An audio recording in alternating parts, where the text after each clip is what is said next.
Tilpara barrage সিউড়ির জল ইতিহাসের এক অন্যতম কাহিনী। সিউড়ি শহরের ঠিক পাশে এই ময়ূরাক্ষী নদী এক ধরনের শান্ত প্রবাহ নিয়ে বয়ে যাচ্ছে, আর তার বুকে বহু ইতিহাস নিয়ে দাঁড়িয়ে আছে আমাদের তিলপাড়া ব্যারেজ।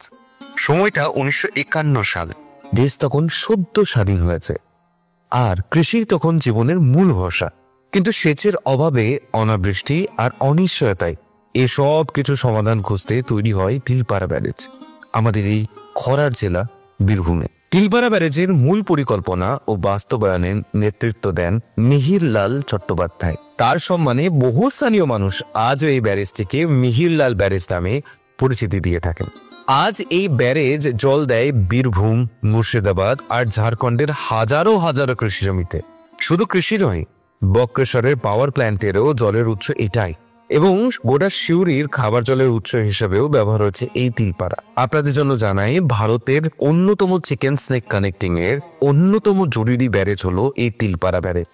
সময় বদলেছে, ব্যারেজ পুরনো হয়েছে, কিন্তু আজও সে প্রাণ দেয় এই জনপদকে। তিলপাড়া শুধু বাঁধ নয়, এটি মাটি আর মানুষের মিলন।